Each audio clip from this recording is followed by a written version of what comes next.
Morning student, हम इस वाले वीडियो में क्या करेंगे, हम उल्टा चलेंगे। मतलब हमको कौन सा लास्ट वाली वीडियो में 20 क्वेश्चन तक देख लिया था इस पेपर के, तो अब हम इसमें 21 से लेकर 30 तक देखने हैं। तो इसमें ओके 30 से उल्टा चलते हैं, चलो कुछ अलग करते हैं। तो क्या पूछा है, sum and the product of first 3 terms of A P are this thing. Okay, पहले 3 टर्म, तो पहले 3 टर्म तुमने ऐसे मान लिए, जैसे A minus D A plus D, यही मान के चले आते हैं हम वर्षों से, है ना, राइट। तो यही मान लिया। जब 3 टर्म एपी में हो, कैसे लेना है सब कुछ बताया जाता है लाइव क्लास वगैरह में। तो ये 3 टर्म है, तो क्या गिवन है हमको, सम ऑफ, तो इन तीनों का सम करो तो क्या होगा, A minus D plus A plus D equal to given है 33। तो डी से डी कैंसिल हो गया, तो कितना हो गया 3a इक्वल टू 33। तो यहाँ से a कितना आया, a इक्वल टू आ गया 11, ये आ गया। और इन तीनों का प्रोडक्ट की बात हो रही है, तो तीनों का प्रोडक्ट कर लो, a minus D into A plus D equal to कितना गिवन है 1155। तो a का वैल्यू पुट करो यहाँ इसमें एक बार, तो ये a का वैल्यू कितना है 11, तो 11 into A square minus D square, तो 11 का square 121 minus D square equal to क्या हुआ 1155। ये 11 को नीचे भेज दो, ये वाले 11 को उधर नीचे भेज दो, तो कितना हो जाएगा 121 minus D square equal to 105 हो जाएगा, है ना। ये 0 क्यों आया कि डिवाइड, फिर है ना भाग देना आता है ना, डिवाइड करना अच्छे से, ये 105 हो गया। तो इसका मतलब डी स्क्वायर कितना आया 105 के बाद में कितना बचेगा बाद में आई थिंक 16।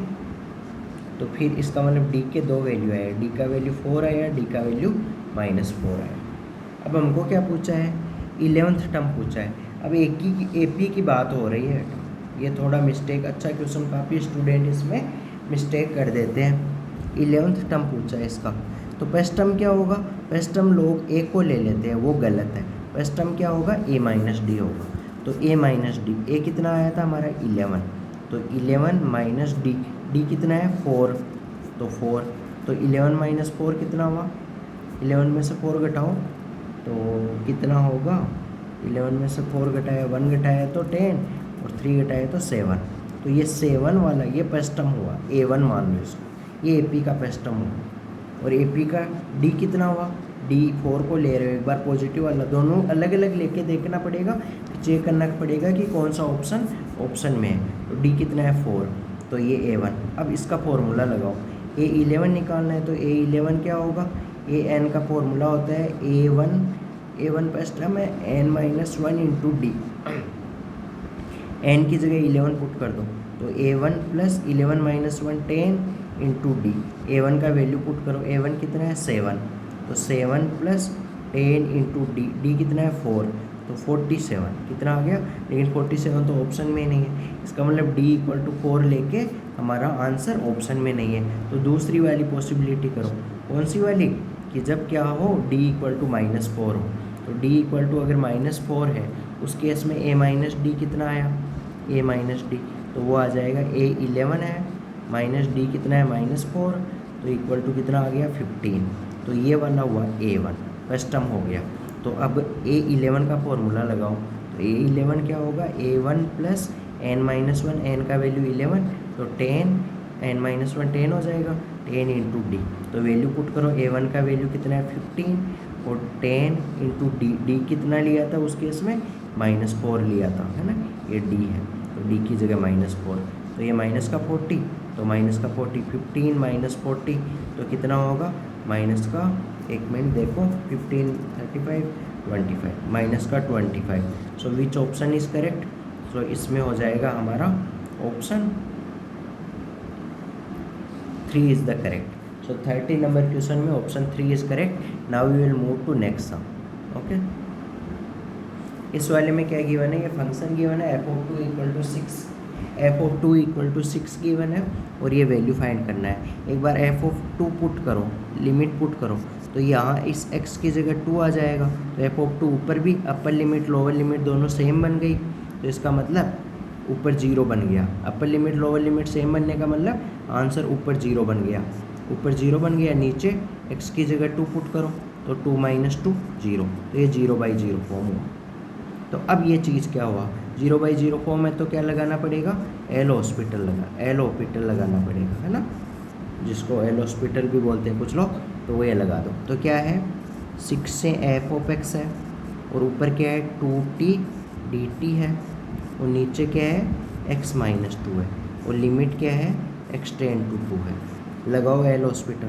तो एल हॉस्पिटल कैसे लगाते हैं, ऊपर का अलग से डिफ्रेंशिएशन, तो इस ऊपर जो गिवन है इसका डिफ्रेंशिएशन करोगे तो d/dx आएगा, नीचे का अलग से डिफ्रेंशिएशन d/dx आएगा। तो ऊपर वाले का डिफ्रेंशिएशन कैसे करते हैं, लेबनीज है ये, तो लेबनीज के लिए क्या करोगे, ये जो लिमिट होती है वो यहाँ t की जगह आ जाएगी, तो क्या बन जाएगा 2f(x) और फिर इस लिमिट का डिफ्रेंशिएशन होगा, लिमिट क्या है f(x), उसका डिफ्रेंशिएशन f(x) हो जाएगा अपॉन नीचे x का डिफ्रेंशिएशन 1, 2 कांस्टेंट है उसका 0, तो नीचे 1, तो लिमिट क्या चल रहा है x टेंड टू 2 चल रहा है, लिमिट पुट कर दो तो 2 × f(2) × f(2), तो f(2) का वैल्यू गिवन है हमको क्वेश्चन में, ये देखो क्वेश्चन में देखो f(2) 6 गिवन है, तो 2 × 6 f(2), तो 2 × 6 कितना हुआ 12 f(2), तो विच ऑप्शन करेक्ट हुआ, third option is correct. Now we will move to next sum. ये लेबनीज थ्योरम लगाया है कि जब डिफ्रेंशिएशन करते हैं तो ये लिमिट है वो वेरिएबल में आ जाती है, यहाँ वेरिएबल t है तो t की जगह f(x) आ जाएगा, फिर f(x) का और डिफ्रेंशिएशन करेंगे। यहाँ बात हो रही है बेटा इस पैराबोला और इस इलिप्स के लिए कॉमन टेंजेंट की बात हो रही है। तो पैराबोला के लिए कॉमन टेंजेंट क्या होती है, y² = 4ax के लिए टेंजेंट की इक्वेशन क्या होती है, वो होती है y = mx + a/m होती है ना। तो यहाँ क्या है y² = x है, कंपेयर करो इससे, तो 4a आया 1, तो a का वैल्यू कितना आया 1/4, तो इसमें a की जगह 1/4 पुट कर दो, तो y = mx + 1/4m, ये क्या होगी tangent to parabola, tangent to parabola, correct. Now हम बात करेंगे इलिप्स के लिए टेंजेंट की। तो इलिप्स का इक्वेशन क्या है, x² / 1 एंड y² / 1/2 = 1, ये इलिप्स का इक्वेशन है। ये वाला a² है और ये 1/2 क्या है b² है। तो इसके लिए टेंजेंट की इक्वेशन क्या होता है स्लोप फॉर्म में, तो वो होती है y = mx + √a² m² + b², ये होती है। तो ये वैल्यू पुट करो a और b का, तो y = क्या होगा mx + a² का वैल्यू है 1, तो क्या हो जाएगा m² + b² का वैल्यू है 1/2, तो 1/2। अब रेड कलर में जो दो इक्वेशन, एक तो ये वाली बंद कर रहा हूँ, एक नीचे वाली बंद कर रहा हूँ। नीचे वाली किसके लिए है, इस इलिप्स के लिए, और ऊपर वाली किसके लिए, पैराबोला के लिए। लेकिन यहाँ क्वेश्चन को पढ़ो एक बार, दोनों की कॉमन टेंजेंट की बात हो रही है, पढ़ो tangent to this parabola at alpha comma beta, भूल लो एक बार अल्फा कोमा बीटा को, also tangent to this ellipse, तो अल्फा का वैल्यू पूछा है, तो दोनों कॉमन टेंजेंट है। इसका मतलब ये ऊपर वाली लाइन जो रेड कलर से बंद किया है वो वाली, और नीचे वाली लाइन जो रेड कलर से बंद किया है दोनों सेम है। तो इसका मतलब दोनों के करेस्पॉन्डिंग एलिमेंट को सेम कर दो, y = mx यहाँ भी है और ऊपर भी y = mx है, यहाँ 1/4m है तो 1/4m इसके इक्वल होगा, नीचे कितना है √m² + 1/2 के इक्वल है ना। अब मैं ऊपर रब कर रहा हूँ, फिर नेक्स्ट देखेंगे। तो इसमें क्या सोच पा रहे हो, इसका दोनों तरफ होल स्क्वायर कर लो बेटा, क्योंकि नहीं तो तुम सोल्व नहीं कर पाओगे इसको। तो इसका दोनों तरफ होल स्क्वायर करो तो यहाँ क्या आएगा 1/16 m² = m² + 1/2। अब m का वैल्यू निकालना है तो m² की जगह क्या पुट कर दो, t पुट कर दो, लेट m² = t पुट कर दिया, तो ये क्या आया 1/16t = t + 1/2। ये क्रॉस मल्टीप्लाई करो, तो क्रॉस मल्टीप्लाई करोगे तो ये क्या हो जाएगा 16t² + 8t - 1 = 0, ये हुआ। यहाँ से t का वैल्यू कितना आएगा, ये देखो एक चीज़ तुम ऑब्जर्व कर रहे हो, ये चीज़ है 4t का होल स्क्वायर, और ये 8t को लिख सकते हो 2 इंटू 4t, और ये वाला लिख सकते हो यहाँ, ये -1 ही होगा क्या, एक मिनट, -1 ही होगा, सॉरी, तो ये तो -1 ही होगा। तो मैं सोच रहा था कि ये परफेक्ट स्क्वायर वगैरह कुछ बन जाए, तो परफेक्ट स्क्वायर तो ये नहीं बन रहा। चलो बन जाएगा, ऐसा कुछ नहीं है, चलो देखते हैं। तो इसमें क्या करो, प्लस का 1 ऐड कर दो और माइनस का 1 सब्ट्रैक्ट कर दो, फिर ऐसे कर लो। तो ये चीज़ क्या बन गया, ये चीज़ बन गया 4t + 1 का होल स्क्वायर, और ये माइनस का 1 माइनस का 1 माइनस का 2 हो गया, उसको उधर भेज दो 2। तो यहाँ से कितना आया, तो 4t + 1 = आया √2 प्लस माइनस, ये 1 को उधर भेजो, 4 को नीचे भेजो, तो t का वैल्यू कितना आया। तो ये तो बहुत कॉम्प्लिकेटेड हो गया यहाँ से। तो m² का वैल्यू क्या आया, -1 + √2/4। ये वाला मतलब वो वाली जो क्वाड्रेटिक इक्वेशन थी वो मैं मिटा दिया, ये m² का वैल्यू आ गया, है ना, सॉरी, m² का वैल्यू आ गया। अब हमको तो अल्फ़ा का वैल्यू चाहिए, तो अल्फ़ा क्या होता है ये बताओ मुझे, कि जैसे ये y² = x, ये पैराबोला है, इसकी टेंजेंट क्या थी, y = mx + a/m, ए कितना था 1/4 m, ये वाली थी।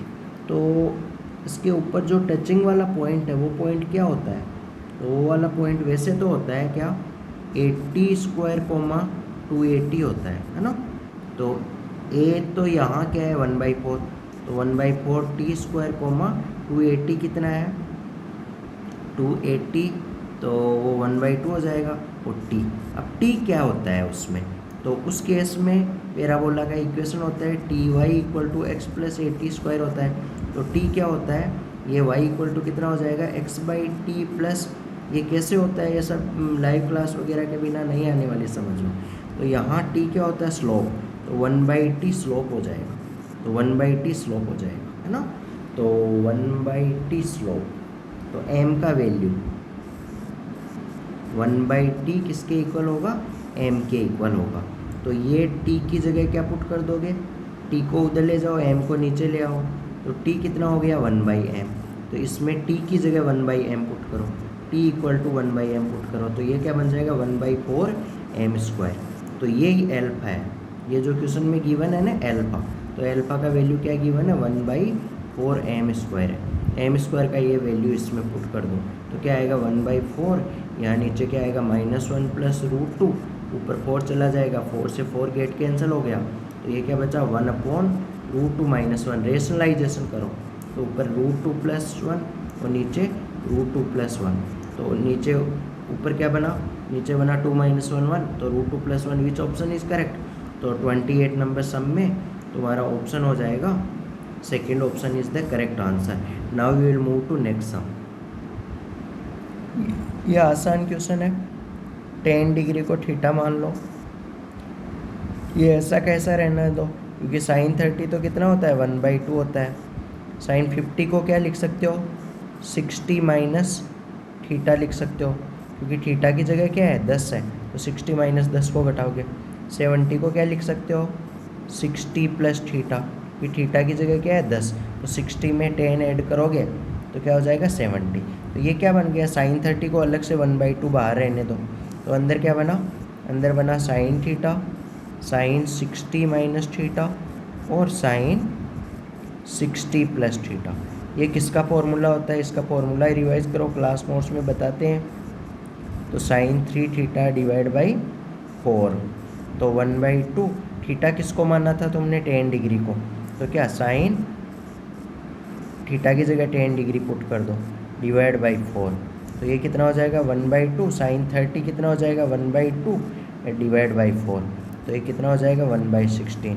विच option is correct, option 3 is the correct. Now we will move to next sum. यहाँ पे क्या गिवन है, क्वेश्चन पढ़ लिया करो, मैं पढ़ के नहीं बता रहा हूँ ताकि टाइम वेस्ट नहीं हो। दो लाइन है, दोनों लाइनें एक दूसरे के परपेंडिकुलर है, इसका मतलब एक की स्लोप m1 हुई, दूसरे की स्लोप m2 हुई, तो m1 × m2 क्या होगा -1 होगा। तो पहली लाइन के स्लोप फाइंड करो अलग से, पहली इसकी स्लोप मैंने m1 मान ली है, दूसरी लाइन की स्लोप m2 मान ली है, तो m1 का वैल्यू कितना आएगा, पहली की स्लोप क्या होता है, माइनस ऑफ एक्स का कोफिशिएंट 1 अपॉन वाई का कोफिशिएंट a माइनस 1, ये m1 हो गई। ऐसे m2 फाइंड कर लो, माइनस ऑफ एक्स का कोफिशिएंट 2 अपॉन वाई का कोफिशिएंट a स्क्वायर, ये फॉर्मूला है ना। तो अब क्या हो, कंसेप्ट क्या है, m1 into m2 equal to -1 करना है, क्योंकि बोथ लाइन्स आर परपेंडिकुलर है। m1 का वैल्यू पुट करो, m1 का वैल्यू है minus of 1 upon a minus 1, और m2 का वैल्यू है minus of 2 upon a square equal to -1।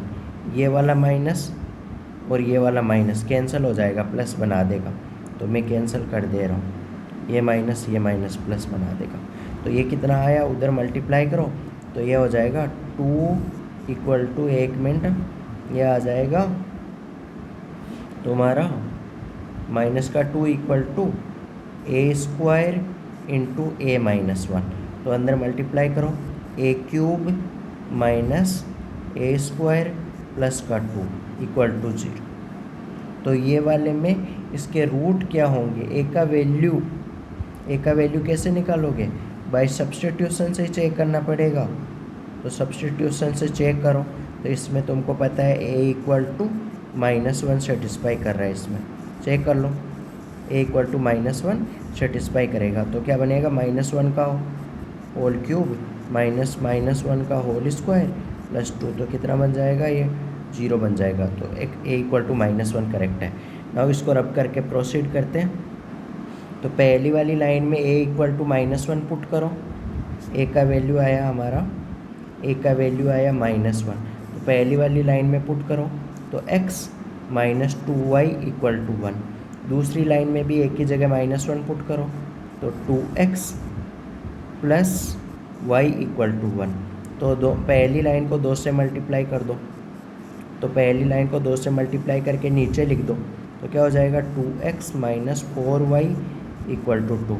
दोनों को सब्ट्रैक्ट करो, माइनस यहाँ प्लस यहाँ माइनस, तो क्या बन जाएगा, ये बन जाएगा तुम्हारा 2x से 2x कैंसिल हो जाएगा, यहाँ हो जाएगा 5y इक्वल टू 1 में से 2 गया तो -1। तो y का वैल्यू कितना आया, यहाँ से y का वैल्यू आया -1/5। अब ये वाला y का वैल्यू किस में पुट करो, किसी भी एक इक्वेशन में पुट कर दो। तो जैसे तुम पुट करना चाहते हो किस में, इसमें x minus 2y equal to 1 में, ये वाला y का वैल्यू पुट करो, तो क्या बनेगा, x माइनस 2 इंटू वाई का वैल्यू कितना है, -1/5 इक्वल टू कितना है, 1। तो ये कितना हो जाएगा, x इक्वल टू 1 माइनस 2/5। तो x का वैल्यू आ गया 3/5, ये वाला वैल्यू। तो इसका मतलब इंटरसेक्शन पॉइंट कितना आया, 3/5, और y कोऑर्डिनेट कितना आया, -1/5। अब हमको क्या फाइंड करना है, ये P पॉइंट है, ये कोई इंटरसेक्शन पॉइंट है उन दोनों का, और फिर क्या फाइंड करना है, इसकी ओरिजिन से डिस्टेंस। तो डिस्टेंस क्या आएगी, डिस्टेंस फार्मूला लगा दो, तो 3/5 का स्क्वायर 9/25, 1/5 का स्क्वायर 1/25, तो ये 10/25 हो जाएगा। तो रूट के अंदर क्या आएगा, 10/2, रूट के अंदर आ जाएगा तुम्हारा 10/25, 5 से कैंसिल करो तो रूट के अंदर 2/5। विच ऑप्शन इज़ करेक्ट, तो option A is correct answer for your this sum, option A is the required answer. Now we will move to next sum. जैसे कंपेरेटिवली एरिया वाले क्वेश्चन थोड़े difficult होते हैं, तो यहाँ 2 है, एक तो ये वाला है कर्व है, तो Y square equal to 2x, एक बार इक्वल ही ले रहा हूँ मैं। दूसरा एक है x equal to Y plus 4, तो एक स्ट्रेट लाइन है, एक पैराबोला है, तो दोनों का डायग्राम वगैरह बना लो तो उससे कुछ आइडिया लग जाएगा। तो Y square equal to 2x है, तो उसका डायग्राम कैसा हुआ, ऐसा, और x y की जगह 0 पुट करोगे तो 4, और x की जगह 0 पुट करोगे तो -4, तो ये ऐसा कुछ होगा ये पॉइंट। अब देखो तुमको मैंने उसमें बताया था कि रीजन वगैरह कैसे फाइंड करते हैं। ये लास्ट वाली वीडियो में भी, लास्ट वाली मतलब इस पेपर की बात नहीं कर रहा हूँ, ये 9 अप्रैल इवनिंग शिफ्ट का है, 8 अप्रैल वाले पेपर में एक क्वेश्चन था, उसमें ये रीजन वगैरह कैसे लेते हैं तो वहाँ वाला समझ लेना, क्योंकि बार बार सेम चीज़ बताने का कोई मतलब नहीं है। तो इसमें तुम देखोगे ना तो रीजन वाला कौन सा आएगा, ये कौन सा वाला रीजन आएगा, ये वाला रीजन हमको फाइंड करना है। तो ये वाला कोऑर्डिनेट क्या हो जाएगा y1, और ये वाले पॉइंट का कोऑर्डिनेट क्या हो जाएगा यहाँ y2। ओके, तो लिमिट क्या लग जाएगी, लिमिट लग जाएगी y1 से लेके y2 तक। ये लाइन की इक्वेशन बात करूँ मैं तो लाइन को मान लिया तुमने जैसे f ऑफ y है ना, और पैराबोला को बात करूँ मैं g ऑफ i है। तो ऊपर क्या है, इधर से देखो लेफ्ट, इधर तुम्हारी i पुट करो, i है ना, तो इधर देखो, इधर देखो तो ऊपर क्या है स्ट्रेट लाइन है, नीचे क्या है, नीचे पैराबोला है ना, और ऊपर क्या है स्ट्रेट लाइन है। तो ऊपर वाले में से नीचे वाला घटाना है, तो f of y minus g of y। ये i कैसे बनाते हैं पता नहीं है ना, ये i है ना, ये इसका ऊपर का सिर, तो ये g ऑफ y ये पुट करना है। तो ये वैल्यू एक बार y1 से ऐसा कैसा y2, f ऑफ y क्या होगा लाइन की इक्वेशन में, ये x को इधर ले जाओ, नहीं सॉरी x, तो f ऑफ y क्या होता है x के इक्वल होता है, x के इक्वल कितना है y प्लस 4 आया। तो यहाँ f ऑफ y की जगह क्या आएगा y plus 4 minus G of Y की जगह, जी ऑफ वाई की जगह क्या होगा x किसके इक्वल है वाई स्क्वायर बाई 2 के, तो क्या होगा वाई स्क्वायर बाई 2, क्योंकि जी ऑफ वाई क्या होगा x के इक्वल, x किसके इक्वल है वाई स्क्वायर बाई 2 के, तो ये है ना, तो ये Y square, G of Y किसके इक्वल वाई स्क्वायर बाई 2। अब आगे सिंप्लीफाई करना है, लेकिन उससे पहले हमको y1 और y2 के वैल्यू निकालना है। तो y1 और y2 के वैल्यू कैसे निकाल सकते हो तुम, तो y1 और y2 निकालने के लिए क्या करोगे, इसमें इन दोनों का इंटरसेक्शन पॉइंट फाइंड करना है। तो ये वाला x का वैल्यू यहाँ से उठा के इस x की जगह पुट कर दो, तो क्या बन जाएगा वाई स्क्वायर इक्वल टू 2 ऐसा का ऐसा, और x की जगह क्या पुट कर दो, ये वाला y प्लस 4 इसमें पुट कर दो, तो 2 इंटू वाई प्लस 4। ओके, इसको इधर ले आओ, तो ये क्या बनेगा, ये बनेगा Y square minus 2y equal to 2 into 4 8 हो जाएगा। इधर भी 1 ऐड करो, इधर भी 1 ऐड करो, तो ये बन जाएगा y माइनस 1 का होल स्क्वायर इक्वल टू 9। तो यहाँ से क्या आएगा, यहाँ से आएगा तुम्हारा y minus 1 equal two plus 3 लोगे तो y1 कितना आएगा 4 आ जाएगा, और -3 लोगे तो -2 आ जाएगा। तो y1 का वैल्यू तो आ गया -2 छोटा वाला, और y2 का वैल्यू आ गया प्लस का 4 ये। तो अब तो इसको सिंप्लीफाई करना है तुमको, तो सिंप्लीफाई कर लो एक बार। कर्व का इंटरसेक्शन, कर्व का -2 से 4, तो ये इंटीग्रेशन क्या होगा वाई स्क्वायर का वाई स्क्वायर बाई 2 होगा, और 4 का होगा प्लस का 4y होगा, फिर वाई स्क्वायर का होगा वाई क्यूब होगा, तो माइनस का वाई क्यूब बाई 6 हो जाएगा। इसमें वैल्यू पुट करना है लिमिट -2 से लेके 4 तक। ओके, तो नाउ ये वैल्यूज़ वगैरह पुट करना, सिंप्लीफाई करना, तो देख लो चाहे अपने से सिंप्लीफाई करके। इसमें 25 नंबर क्वेश्चन में देखो, देखे चेक करो कौन सा ऑप्शन आंसर आएगा, तो 25 नंबर सम में ऑप्शन ए आंसर आएगा, चाहे तुम अपने से चेक कर लेना, है ना। Okay, now we will move to next some.